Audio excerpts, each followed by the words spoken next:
There's so many wonderful things about Shakespeare stories. They're just good stories. My students are enamored from the beginning to the end.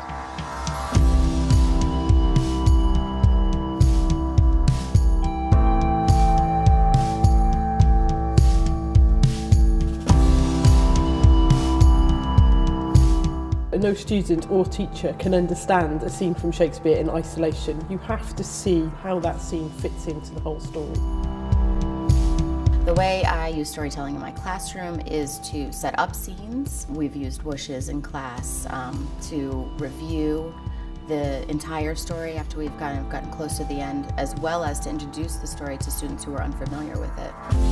A whoosh is a whole class storytelling activity where the students become all the different characters within the story. They become the places, they become the objects, and they become the action. To begin with the whoosh, you need to have a large circle and an open space. So you need to make sure you've cleared desks, tables, bags out of the way. Once, in a town called Verona, there were two great households, the Capulets and the Montagues. The teacher narrates the story. They come up and act out a little bit of the story, sometimes with embedded quotations from the text, if they're confident to do that. Oh, teach me how to forget to think. Oh, teach me how to forget to think. All the students take part in the storytelling, and when the circle becomes too crowded, the teacher will say the word whoosh really loudly, and all the students move back into a wider circle, and the action is cleared to start again. Whoosh!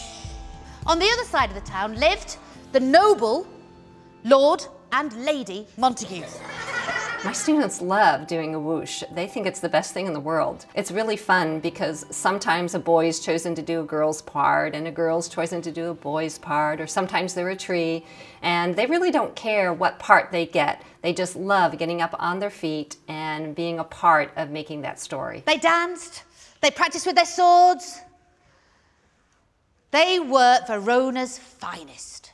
Students engage with this activity because they are actually the story that's being told. I've had students tell me about how they can remember certain events from the story because they did the motion that went with it, or they remembered how a classmate did something really dynamic or interesting, and that helped them remember or maybe even understand differently that part of the story. Doing the whoosh activity definitely helped me engage in the story.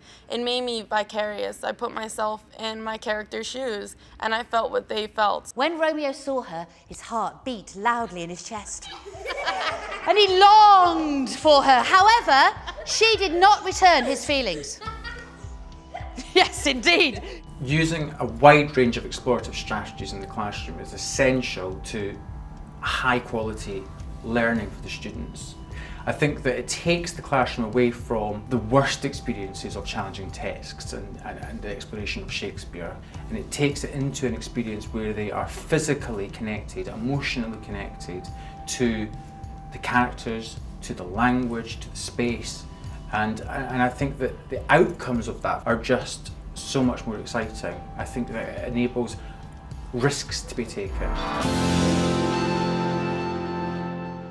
You know, once you've stood on your feet and said words, you kind of own them. So, I mean, if you're doing a whoosh with the whole story, every member of the class will have got involved in some way or other, and therefore have a very physical muscle memory connection to the story and care about it that much more.